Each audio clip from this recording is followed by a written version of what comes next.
Hey everybody, welcome to day 94 of our Bible in a Year Plus podcast. What a great story we have today, David and Goliath and other stories of David. Gene Edwards writes a little book called The Tale of Three Kings, and he describes the story of Saul throwing a spear at David when he was jealous of him. And this becomes like the key to all personal relationships, so I want to read you an excerpt of this book. God has a university. It's a small school, few enroll, even fewer graduate. David had a question. What do you do when someone throws a spear at you? Does it not seem odd to you that David did not know the answer to this question? After all, everyone else in the world knows. When someone throws a spear at you, David, just wrench it right out of the wall and throw it back. Absolutely everyone else does, you can be sure. And in doing this small feat of returning thrown spears, you will prove many things. You are courageous. You stand for the right. You can't be pushed around. You will not stand for injustice or unfair treatment. You will not be wronged. All of these attributes then combine to prove that you are also obviously a candidate for kingship yourself, after the order of King Saul. Maybe 20 years after your coronation, you will be the most incredibly skilled spear thrower in all the realm. And most assuredly, by then, you will also be quite mad. But what can a man do when the king decides to use him for target practice? You must learn to duck very quickly and keep your mouth tightly closed. In this way, spears will never touch you, even when they pierce your heart. So today, we're reading about David's mentor, King Saul, trying to kill him. And this is how so many personal relationships are. There's so much wisdom here. And so today we have 1 Samuel chapter 17, verse 1 in the King James Version of the Bible with updated vocabulary. And you can follow along in another version if you prefer. Chapter 17, verse 1. Now the Philistines gathered together their armies to battle and were gathered together at Shochoh, which belongs to Judah, and pitched between Shochoh and Azekah in Ephes Damim. And Saul and the men of Israel were gathered together and encamped by the valley of Elah, and set the battle in array against the Philistines. And the Philistines stood on a mountain on the one side, and Israel stood on a mountain on the other side, and there was a valley between them. And there went out a champion out of the camp of the Philistines named Goliath of Gath, whose height was 6 cubits and a span. And he had a helmet of bronze upon his head, and he was armed with a coat of mail, and the weight of the coat was 5,000 shekels of bronze. And he had shin guards of bronze upon his legs, and a javelin of bronze between his shoulders. And the staff of his spear was like a weaver's beam, and his spear's head weighed 600 shekels of iron, and one bearing a shield went before him. And he stood and cried unto the armies of Israel and said to them, Why have you come out to set your battle in array? Am not I a Philistine, and you servants to Saul? Choose a man for you, and let him come down to me. If he is able to fight with me and kill me, then we will be your servants. But if I prevail against him and kill him, then you shall be our servants and serve us. And the Philistines said, I defy the armies of Israel this day. Give me a man that we may fight together. When Saul and all Israel heard those words of the Philistine, they were dismayed and greatly afraid. Now David was the son of that Ephrathite of Bethlehem, Judah, whose name was Jesse, and he had 8 sons, and the man went among men for an old man in the days of Saul.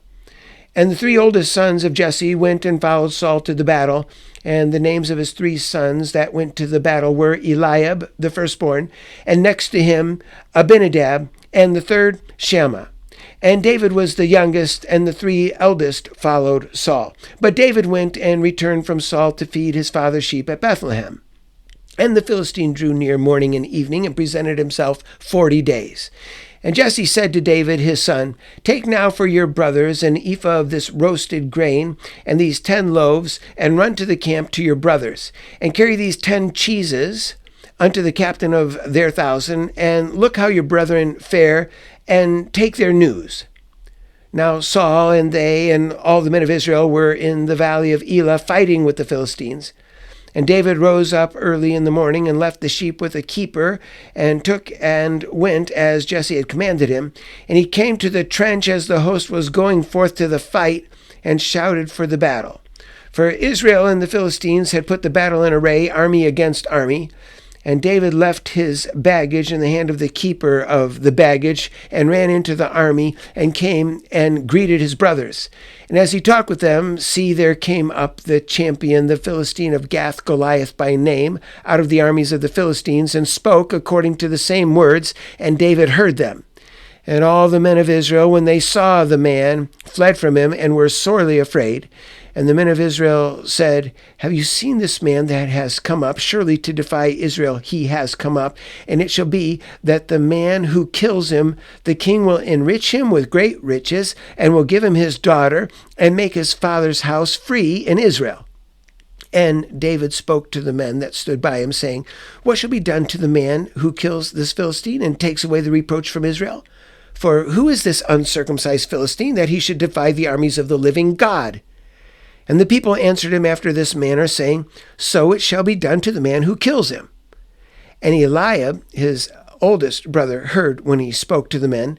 And Eliab's anger was kindled against David, and he said, why did you come down here? And with whom have you left those few sheep in the wilderness? I know the pride and the evil of your heart, for you have come down that you might see the battle. And David said, what have I done now? Is there not a cause? And he turned from him toward another, and spoke after the same manner. And the people answered him again after the former manner. And when the words were heard which David spoke, they repeated them before Saul, and he sent for him. And David said to Saul, let no man's heart fail because of him.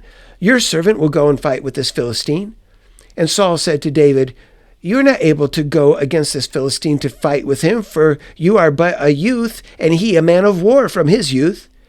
And David said to Saul, your servant kept his father's sheep, and there came a lion and a bear and took a lamb out of the flock. And I went out after him and killed him and delivered it out of his mouth. And when he arose against me, I caught him by his beard and killed him and slew him. Your servant slew both the lion and the bear, and this uncircumcised Philistine shall be as one of them, seeing he has defied the armies of the living God. David said, moreover, the Lord who delivered me out of the paw of the lion and out of the paw of the bear, he will deliver me out of the hand of this Philistine. And Saul said to David, go, and the Lord be with you. And Saul armed David with his armor, and he put a helmet of bronze upon his head. Also he armed him with a coat of mail. And David girded his sword upon his armor, and he attempted to go, for he had not proved it. And David said to Saul, I cannot go with these, for I have not tested them. And David put them off. And he took his staff in his hand, and chose 5 smooth stones out of the brook, and put them in a shepherd's bag, which he had even in a pouch, and his sling was in his hand. And he drew near to the Philistine. And the Philistine came on and drew near to David. And the man who bore the shield went before him. And when the Philistine looked around and saw David, he disdained him, for he was but a youth, and ruddy, and of a fair appearance. And the Philistine said to David, am I a dog, that you come to me with sticks? And the Philistine cursed David by his gods. And the Philistine said to David, come to me, and I will give your flesh to the fowls of the air and to the beasts of the field. Then David said to the Philistine, you come to me with a sword and with a spear and with a shield, but I come to you in the name of the Lord of hosts, the God of the armies of Israel, whom you have defied. Today the Lord will deliver you into my hand, and I will strike you and take your head from you, and I will give the carcasses of the host of the Philistines today unto the fowls of the air and to the wild beasts of the earth, that all the earth may know that there is a God in Israel.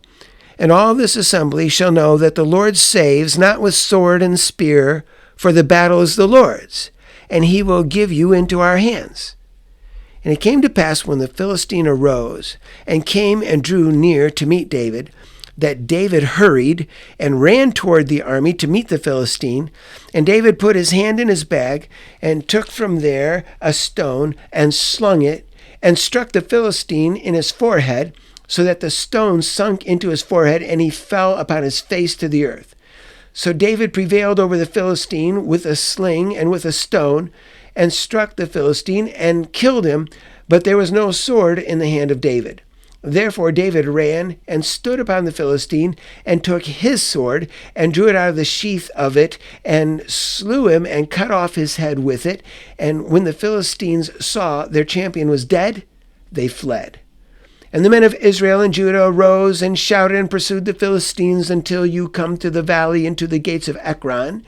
And the wounded of the Philistines fell down by the way to Shearaim, even unto Gath and unto Ekron. And the children of Israel returned from chasing after the Philistines, and they plundered their tents. And David took the head of the Philistine and brought it to Jerusalem, but he put his armor in his tent. And when Saul saw David go forth against the Philistine, he said to Abner, the captain of the host, Abner, whose son is this youth? And Abner said, As your soul lives, O king, I cannot tell. And the king said, Inquire whose son this youth is. And as David returned from the slaughter of the Philistine, Abner took him and brought him before Saul with the head of the Philistine in his hand. And Saul said to him, Whose son are you, you young man? And David answered, I am the son of your servant Jesse, the Bethlehemite. Chapter 18. It came to pass, when he had made an end of speaking to Saul, that the soul of Jonathan was knit with the soul of David, and Jonathan loved him as his own soul. And Saul took that day and would not let David go any more home to his father's house. Then Jonathan and David made a covenant because he loved him as his own soul. And Jonathan stripped himself of his robe that was upon him and gave it to David, and his garments, even to his sword and to his bow and to his sash. And David went out wherever Saul sent him and behaved himself wisely. And Saul set him over the men of war, and he was accepted in the sight of all the people, and also in the sight of Saul's servants. And it came to pass, as they came when David had returned from the slaughter of the Philistine, that the women came out of all cities of Israel, singing and dancing, to meet King Saul with tambourines, with joy, and with instruments of music. And the women answered one another as they played, and said, Saul has killed his thousands, and David his 10,000s. And Saul was very angry, and the saying displeased him. And he said, They have ascribed to David 10,000s, and to me they have ascribed but thousands. And what more can he have but the kingdom? And Saul eyed David from that day and forward. And it came to pass on the next day that the evil spirit from God came upon Saul, and he prophesied in the midst of the house. And David played with his hand as at other times, and there was a javelin in Saul's hand. And Saul cast the javelin, for he said, I will strike David even to the wall with it. And David avoided out of his presence twice. And Saul was afraid of David, because the Lord was with him, and had departed from Saul.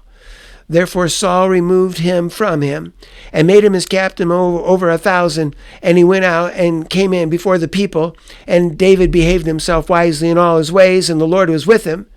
Therefore when Saul saw that he behaved himself very wisely, he was afraid of him. But all Israel and Judah loved David, because he went out and came in before them. And Saul said to David, See my older daughter Merab, her I will give you for a wife. Only be valiant for me, and fight the Lord's battles. For Saul said, Let not my hand be upon him, but let the hand of the Philistines be upon him. And David said to Saul, Who am I, and what is my life or my father's family in Israel, that I should be son-in-law to the king?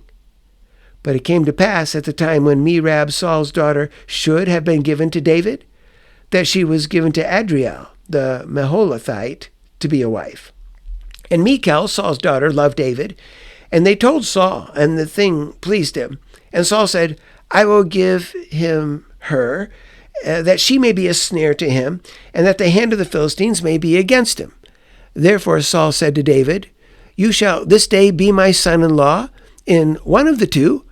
And Saul commanded his servants, saying, Speak with David secretly, and say, Behold, the king has delight in you, and all his servants love you. Now therefore be the king's son-in-law. And Saul's servants spoke those words in the ears of David. And David said, Does it seem to you a light thing to be a king's son-in-law, seeing that I am poor and lightly esteemed? And the servants of Saul told him, saying, On this manner David spoke to us. And Saul said, Thus you shall say to David, The king desires not any dowry, but 100 foreskins of the Philistines to be avenged of the king's enemies. But Saul thought to make David fall by the hand of the Philistines. And when his servants told David these words, it pleased David well to be the king's son-in-law, and the days were not expired. Therefore David arose and went, he and his men, and killed of the Philistines 200 men. And David brought their foreskins, and they gave them in full count to the king, that he might be the king's son-in-law. And Saul gave him Michal his daughter to be a wife. And Saul knew that the Lord was with David, and that Michal, Saul's daughter, loved him. And Saul was yet the more afraid of David, and Saul became David's enemy continually. Then the princes of the Philistines went forth, and it came to pass, after they went forth, that David behaved himself more wisely than all the servants of Saul, so that his name was much regarded. And that's the story of King David against Goliath, and then King David against his own king. All right, so in chapter 17, verse 14, we see that Goliath was 9 feet 9 inches tall. He was wearing 125 pounds of armor, and his spearhead weighed 15 pounds all by itself. In chapter 17, verse 33, we see that David is called a youth, and this word often indicates an older teenager or also in his young 20s. We suggest that David was in his very early 20s, maybe approximately 20 years old. In chapter 17, verses 34 through 37, you see that David recalls in the presence of Saul his prior victory over a lion and over a bear. And he says, this is going to be the same thing with me. The same thing will happen with this Philistine giant. In chapter 17, verse 55, you remember after the battle, Saul turns to his captain and says to Abner, whose son is this? And this is puzzling. Bible critics want to say this is a huge mistake in the Bible because Saul knew David because David had been playing his harp for Saul when Saul was troubled by the evil spirit, and now it's like Saul has never met him before. But that's not the case. What's happening here is Saul is speaking to Abner, his captain, about the 20-year-old David. And when David had played his harp for Saul, when Saul was first demon-possessed, Saul was much younger then. David was much younger then. We're talking about 4 years earlier. And so there has been a gap. David briefly interned for Saul, playing music and being his armor bearer, but he didn't do this for very long. And then he goes back to his home, has to be called from his home to visit his brothers. And so there's been 4 years in between. Furthermore, Saul does not ask Abner who this young man is. He said, whose son is he? And part of the reason is because the reward was that whoever kills the giant, that person's family goes free from paying taxes to the king. So the question is not who is David, but who is David's father. And Saul is just murky on the details of David. He has met him before, but it's been 4 years. He's murky on the details of his family, and he wants to know, how shall I contact the family and make arrangements for David to be with me full time? And that's why he asks, whose son is this? After 4 years of absence, it wasn't crystal clear. He didn't quite remember. In chapter 18, verse 1, you see that Jonathan and David immediately become fast friends. They forge a very special relationship because they are two of a kind. Remember, Jonathan was the one who brought the victory against the Philistines when his dad was afraid. So now he sees that David is a great warrior who trusts God. Jonathan is a great warrior who trusts God. And so they become fast friends. You see in verse 4 of chapter 18 that Jonathan gives David his armor and his princely robe. This is a huge endorsement to David from the king's own son. It's as if the son of the king is saying, you deserve to be king. I abdicate from my right as king, and you will be king. You are wonderful. And so this is Jonathan giving his princely armor and robe to David, and there's a lot of symbolism there. If you are Lord of the Rings fans, you might remember there was a time when Aragorn and Legolas and Gimli pledge their weapons to Frodo. Do you remember? And so we start out with Aragorn saying, "If by my life or death I can protect you, I will. You have my sword." And then Legolas, "And you have my bow." And then Gimli, "And you have my axe." See, that's what's happening here. Jonathan is giving David his armor. This is a sword covenant. I will always protect you. You come first in my eyes. That's what's happening. In chapter 18, verses 10 through 16, we have Saul's first attempt, although it was a multiple attempt on one occasion, Saul's first attempt to kill David during a demonic episode when David was playing his music. And this is what we start with. We're going to come back to this in our great life lesson. But this is Saul, the king, the beloved king of King David, is David's mentor, and he's trying to kill him. Can you imagine? In chapter 18, verses 17 through 30, we have the mention of Saul's dowry. He says, "If you want to marry my daughter, you don't have to give me money. Give me 100 foreskins from circumcising dead Philistines, and we'll call it even. You can marry my daughter." So David had already been promised the marriage of a daughter to Saul when he killed the giant. Remember, that was the rule. Whoever kills the giant gets to marry my daughter. And then that was canceled. And then, well, you can still marry my daughter, Merab. And then that didn't happen. She was given away. And then finally, well, you can marry my younger daughter, Michal. And finally it happens. In each case, Saul was setting a trap and the trap didn't work. And so Michal does indeed become David's wife. And not only did David provide 100 foreskins from slain Philistines, he provided 200 just to make sure. Well, what's our great life lesson in all of this? We go back to throwing spears. You know, when Saul threw that spear at David and David did not return it, that was a really big day. And by the way, it happened more than once, right? So that was a really big day when that first happened. We know from what happened with Goliath that David could have killed Saul right then and there, and he would have been within his rights to do it in the eyes of most of the people of Israel. Even if David really could dig the spear out of the wall and throw it back and conquer the king on that occasion, even if he could do it, and even if it was so wrong, for Saul to do a thing like that, and even if David would think in his heart, I don't even know if I can survive now. The king of my nation is trying to kill me. I have to dig it out of the wall and throw it back. Even if he doesn't know the future.